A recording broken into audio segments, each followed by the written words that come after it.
इस क्लास में हम उन पॉइंटों के बारे में पढ़ेंगे जो पॉइंट से कई बार क्वेश्चन आ जाता है और सीधा डायरेक्ट क्वेश्चन आता है तो वो आपका गलत नहीं हो, इसलिए इन पॉइंट्स को आप पढ़ के जरूर जाए एक बार।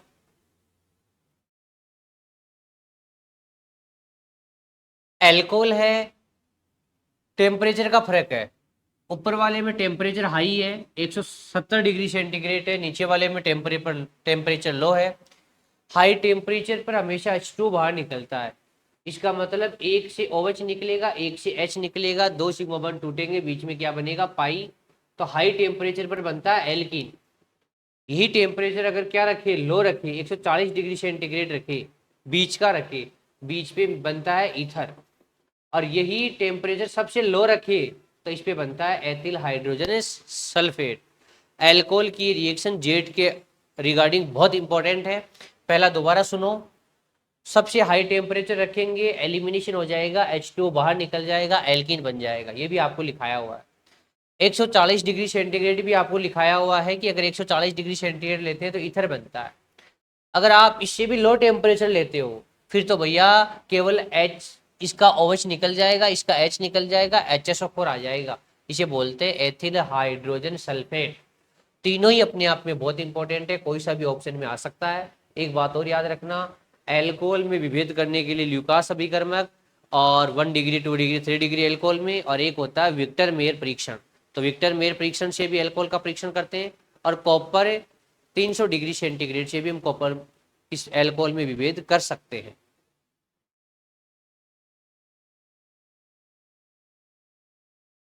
चलो भाई, दूसरा आपने सिलेबस में एक हेडिंग दे रखी होती है, एथेनॉल और मेथेनॉल में अंतर।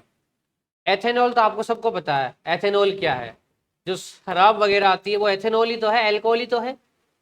और एक आता है मेथेनॉल। मेथेनॉल ज्यादा हानिकारक है, अपनी आंखों के लिए तो बहुत ज्यादा हानिकारक है। एथेनॉल 2 एल्केनॉल है, और 2 एल्केनॉल आइडोफोरम परीक्षण देता है, इसका मतलब ये तो परीक्षण देगा। मेथेनॉल में बनोल ही है, ये आइडोफोरम परीक्षण या हेलोफोरम परीक्षण नहीं देगा। तो अपनी एक हेडिंग लिखी हुई है, मेथेनॉल और एथेनॉल में क्या अंतर है। तो मेन अंतर यही है, एथेनॉल आइडोफोरम परीक्षण देगा, मेथेनॉल आइडोफोरम परीक्षण नहीं देगा।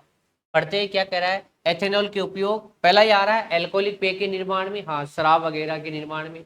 दूसरा पेंट, वर्निश, तेल, सुगंधित पदार्थों इत्यादि में। ये कोई नहीं पूछता, बस ये याद रखना स्प्रिट लैंप में ईंधन के रूप में।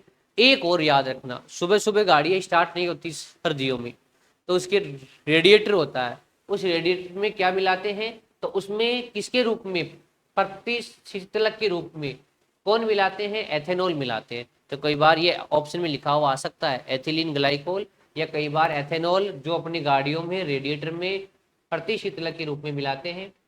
ये आपको इंपॉर्टेंट याद रखना। और सख्त एल्कोहल के रूप में, एल्कोहल के रूप में तो इसी का यूज करते हैं, याद रखना बहुत इंपॉर्टेंट है। अगला मेथेनॉल।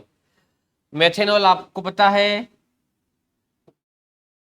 फार्मल्डिहाइड, एसिटिक अम्ल व दूसरे रसायनों के निर्माण के लिए काम आ सकता है ईंधन के रूप में। अच्छा, एक पेट्रोल की जगह इसको काम में ले सकते हैं। गैसोलीन में 20% मेथिल अल्कोहल का मिश्रण एक अच्छा मोटर ईंधन है। देखो आप, मतलब पेट्रोल का 20% भाग की जगह इसका भी यूज कर सकते हैं। गैसोलीन पेट्रोल को ही बोलते हैं, और साथ में 20% मेथिल अल्कोहल का मिश्रण अगर आप मिला दी एक जगह, तो ये भी एक अच्छा मोटर ईंधन बन सकता है। वही बात, मेथेनॉल और एथेनॉल दोनों का उपयोग गाड़ियों में रेडिएटरों में प्रतिशीतलक के रूप में होता है।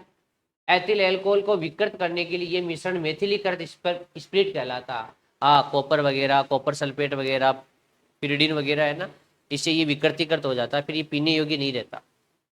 रंजक दवाइयाँ सुगंधित पदार्थ के निर्माण में मेथिल सैलिसिलेट व मेथिल एंथ्रा एनिलेट सुगंधित द्रव्य के निर्माण। ये कोई इंपॉर्टेंट नहीं है, दोनों बातें इंपॉर्टेंट है जो आपको याद रखनी है। चलो भाई, अगला देखो, पेट्रोल बनाने की दो विधियां होती है, आपको को पहले भी लिखा रखी है, बहुत इंपॉर्टेंट है। पेट्रोल बनाने की एक विधि होती है बर्जियस विधि, एक होती है फीसर ट्रॉप्स पर करब। एक को इसमें क्या सीखना है, बर्जियस का मतलब होता है कोक होता है ना, कोयला, चारकोल जिसे कहते हैं, ये ठोस होता है, ठोस। इस पर H2 गैस की क्रिया करवा दो, साथ में कोई ऑक्सीकारक जैसे Fe2O3 ले लिया, तो यहाँ क्या बनता है, कार्बन और हाइड्रोजन है, तो क्या बनेगा, हाइड्रोकार्बन का मिश्रण बनेगा। ये लो, हाइड्रोकार्बन का मिश्रण। तो भैया कार्बन और हाइड्रोजन दोनों ही तो है। पेट्रोल होता क्या है, पेट्रोल हाइड्रोकार्बन ही तो होता है। अब इसका मतलब आपको पता होना चाहिए कि जब भी बर्जियस विधि आए तो आपको ध्यान रखना कॉक प्लस H2 आती है और हाइड्रोकार्बन का मिश्रण बनता है जो गैसोलीन या पेट्रोल है। दूसरी विधि आती है फिशर ट्रॉप्स प्रक्रम, ये बिल्कुल इंपॉर्टेंट है। फिशर ट्रॉप में कार्बन के साथ कोक तो लेते, वहां H2 लेते थे, और भैया फिशर ट्रॉप्स में साथ भाप लेते हैं, भाप H2O लेते हैं। ये देखो भाप ले रहे हैं ना H2, जलवाष्प लेते हैं, जलवाष्प भाप लेते हैं। ये लो, अब बताऊं आपको, पता है भाप में ऑक्सीजन आ गई तो आज यहाँ H2 अलग है, सी और H2। सी और H2 को बोलते हैं वाटर गैस, जल गैस। तो बहुत इंपॉर्टेंट है। इस अभिक्रिया में प्राप्त मात्रा बर्जियस विधि से अधिक होती है। फिशर ट्रॉप अच्छी विधि है, बर्जियस उतनी अच्छी नहीं है, उससे अच्छी विधि कौन सी है, फिशर ट्रॉप्स। दोनों पेट्रोल बनाने की विधियां हैं। एक बार दोबारा ध्यान रखना, बर्जियस विधि में कॉक कार्बन या चारकोल के साथ हाइड्रोजन गैस लेते हैं। फिशर ट्रॉप्स में जो अपना कॉक है, चारकोल है, उसके साथ भाप काम में लेते हैं, भाप। तो फिशर ट्रॉप्स आते ही H2O भाप काम में आनी चाहिए, बर्जियस आते ही हाइड्रोजन आना चाहिए, हाइड्रोजन। तो दोनों विधियों में हमें अंतर पता है, बर्जियस में H2 लेते हैं और फिशर ट्रॉप्स में H2O भाप लेते हैं। और पेट्रोल है क्या, हाइड्रोकार्बन का मिश्रण है। चलो भाई अगला, अपस्फोटन। देखो कई बार क्या होता है, गाड़ियों में पेट्रोल जलते समय खड़खड़ाहट की आवाज आती है इंजन से, वो क्यों आती है। देखो अपस्फोटन जिसको कहते हैं नॉकिंग, इंग्लिश का वर्ड भी याद रखना। इंजन में ईंधन के अनियमित दहन से उत्पन्न धात्विक ध्वनि को, हाँ जो आवाज आती है ना इंजन से, उसे कहते हैं नॉकिंग स्फोटन। कह रहा है इंजन में अधिक संपीड़न होने पर उसकी दक्षता होती है, निम्न स्फोटन वाले ईंधन को अधिक वरीयता दी जाती है। अब स्फोटन की प्रवृत्ति का घटता क्रम, हाँ कौन सा हम ऐसा हाइड्रोकार्बन ले कि जिससे आवाज कम आए। तो पहले सीधी श्रृंखला वाले एल्किन, फिर साकी श्रृंखला वाले एल्किन, फिर ओलिफिनिक, फिर साइक्लो एल्केन, फिर एरोमेटिक हाइड्रोकार्बन। ये वो पदार्थ जिनको काम में लेने पर आवाज क्या आ सकती है, कम। अगला ऑक्टेन संख्या। देखो पहला पॉइंट मैंने बताया, मेथेनॉल और एथेनॉल में अंतर। मेथेनॉल आइडोफोर्म परीक्षण नहीं देता, एथेनॉल देता है। दूसरा मैंने बताया पेट्रोल बनाने की विधि, बर्जियस में कॉक के साथ H2 लेते हैं, फिशर ट्रॉप्स में H2 लेते हैं। तीसरा मैं बता रहा हूँ ऑक्टेन संख्या, किसी भी ईंधन की क्वालिटी चेक करने के लिए, पेट्रोल डीजल केरोसिन, इनकी क्वालिटी जिससे चेक की जाती है ना, उसे कहते हैं ऑक्टेन संख्या। तो क्या कह रहा है, पेट्रोल इंजन में प्रयुक्त ईंधन के अपस्फोटन लक्षण को मापने के लिए कितनी आवाज आ रही है, ज्यादा आ रही है, कम आ रही है, उस अपस्फोटन की आवाज को मापने के लिए इसका प्रयोग किया जाता है। किसी प्रतिदर्श की ऑक्टेन संख्या को इस प्रकार परिभाषित करते हैं, ये आइसो ऑक्टेन का, ये लो, ये आइसो ऑक्टेन का, ये लो एक तो स्ट्रक्चर ये है आइसो ऑक्टेन की, तो ये आइसो ऑक्टेन का और एन हेप्टेन का, ये लो क्या होता है, मिश्रण होता है जिसकी अपस्फोटन क्षमता के लिए प्रयोग में ईंधन की अपस्फोटन क्षमता के बराबर होता है।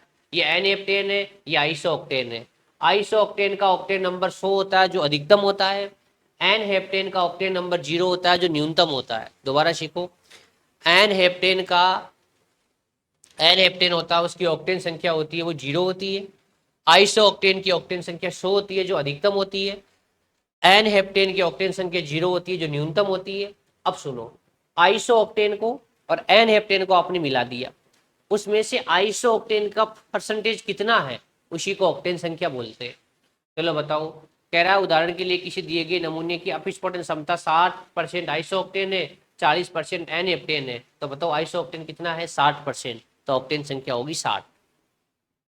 चलो भाई अगला, कह रहा है ऑक्टेन संख्या कैसे बढ़ती है, बहुत इंपॉर्टेंट है। ऑक्टेन संख्या बढ़ाने के लिए क्या करें, बहुत अच्छा क्वेश्चन है, ध्यान देना। सीधी श्रृंखला वाले हाइड्रोकार्बन की ऑक्टेन संख्या श्रृंखला बढ़ने के साथ घटती है, हाँ तो भैया देख लो बहुत अच्छा क्वेश्चन है ना, सीधी श्रृंखला वालों की ऑक्टेन संख्या अधिक होती है श्रृंखला के साथ। तो सीधी श्रृंखला वाले हाइड्रोकार्बन की ऑक्टेन संख्या श्रृंखला बढ़ने के साथ, देखो ये बहुत इंपॉर्टेंट है, कार्बन की संख्या बढ़ने के साथ ऑक्टेन संख्या घटती है। पहला क्वेश्चन ये है, कार्बन की संख्या बढ़ने के साथ। दूसरा, श्रृंखला के साकेत होने से, ये लो श्रृंखला के शाखन बढ़ने से, ऐसे शाखन बढ़ने से ऑक्टेन संख्या बढ़ती है। श्रृंखला में द्विबंध व त्रिबंध आने से ऑक्टेन संख्या बढ़ेगी। मतलब जस्ट जो आपने अभी अपस्फोटन का क्रम पढ़ा था ना, कि अपस्फोटन का जो क्रम आया था उसमें एरोमेटिक आगे आगे आ रहा था। अब देखना, ये लो, चक्रीय एल्केन की अपेक्षित रूप से ऑक्टेन संख्या उच्च होती है, एरोमेटिक यौगिकों की ऑक्टेन संख्या उच्च होती है। टेट्रा एथिल लेड अगर आप मिलाओगे तो भी ऑक्टेन संख्या बढ़ेगी, ताकि क्वालिटी बढ़ेगी। ऑक्टेन संख्या बढ़ने का मतलब क्वालिटी का बढ़ना। अब अपस्फोटन रोधी यौगिक क्या होता है? ईंधन के अपस्फोटन गुण को कम करने व उसकी ऑक्टेन संख्या को बढ़ाने की। ऑक्टेन संख्या ज्यादा होगी, पेट्रोल डीजल की क्वालिटी अच्छी होगी। तो अपस्फोटन के गुण को तो करेगा वो कम, क्योंकि आपको पता है टेट्रा एथिल लेड है, वो एंटी नॉकिंग होता है। वो जो नॉकिंग होता है ना, अपस्फोटन, उसको रोकना चाहता है, उस आवाज को क्या करना चाहता है? कम। इसके लिए अपन मिलाते हैं tetra ethyl lead. Tetra ethyl का मतलब 4 कार्बन का ये एथिल है, और ये मैंने लेड लगा दिया पीबी। तो टेट्रा एथिल लेड है, वो एंटी नॉकिंग का काम करता है, अपस्फोटन रोधी का काम करता है, जो खड़खड़ाहट की आवाज को क्या करता है? कम करता है। अब कह रहा है इसके लिए मुख्यतः टेट्रा एथिल लेड का उपयोग किया जाता है। दोबारा सुनो, पेट्रोल की क्वालिटी बढ़ानी है तो ऑक्टेन संख्या को बढ़ाना पड़ेगा, अपस्फोटन को रोकना पड़ेगा। अपस्फोटन को कम करने के लिए टेट्राएथिल लेड मिलाते हैं। ऑक्टेन संख्या कहाँ ज़्यादा होगी? एरोमेटिक यौगिकों के लिए ज़्यादा होगी, टेट्राएथिल लेड मिलाने पर भी ज़्यादा होती है। अपस्फोटन कम होता है और ऑक्टेन संख्या बढ़ती है। चक्रीय एल्केन की भी ज़्यादा होती है, द्विबंध और त्रिबंध पर भी ज़्यादा होती है। श्रृंखला का सागर बढ़ाने पर भी ऑक्टेन संख्या बढ़ती है। ऑक्टेन संख्या का बहुत अच्छा क्वेश्चन है, ऐसा क्वेश्चन इस टॉपिक से जरूर आ सकता है। चलो भाई, अगला।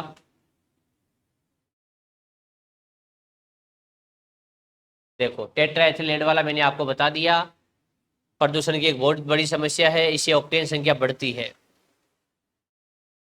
एल्काइलीकरण कर दो, एरोमेटिक, इस तरह पेट्रोल की ऑक्टेन संख्या बढ़ा सकते हैं। साकी श्रृंखला में साइक्लोएल्केन का अंश बढ़ाकर aromatic hydrocarbon benzene toluene xylene के योग से, मेथेनॉल और एथेनॉल के योग से, टेट्राएथिलेट के योग से। एरोमेटिक यौगिक मिला दो, चक्रीय यौगिक मिला दो, साकी श्रृंखला वाले मिला दो, मेथिल एल्कोहल एथेनॉल मिला दो, सबसे ऑक्टेन संख्या बढ़ेगी।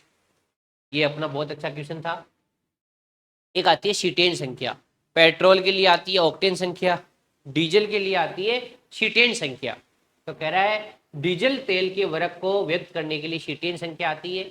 वही देखो, शीटेन संख्या 17 कार्बन का हाइड्रोकार्बन होता है, 17 कार्बन के हाइड्रोकार्बन की शीटेन संख्या 100 होती है, और ये अल्फा मेथिल नेप्थेलिन की शीटेन संख्या 0 होती है। आपको इतना याद रखना है, शीटेन संख्या 17 कार्बन वाला हाइड्रोकार्बन बताता है। ये डीजल की क्वालिटी बताने के लिए आया। अगला है फ्लैश बिंदु, फ्लैश पॉइंट, नाम से पता पड़ रहा कोई आग सी लगेगी। फ्लैश पॉइंट का मतलब क्या होता है? एक न्यूनतम ताप जिस पर तेल वायु के साथ विस्फोटक मिश्रण बनाने के लिए पर्याप्त वाष्प देता है, वो तेल का फ्लैश बिंदु कहलाता है।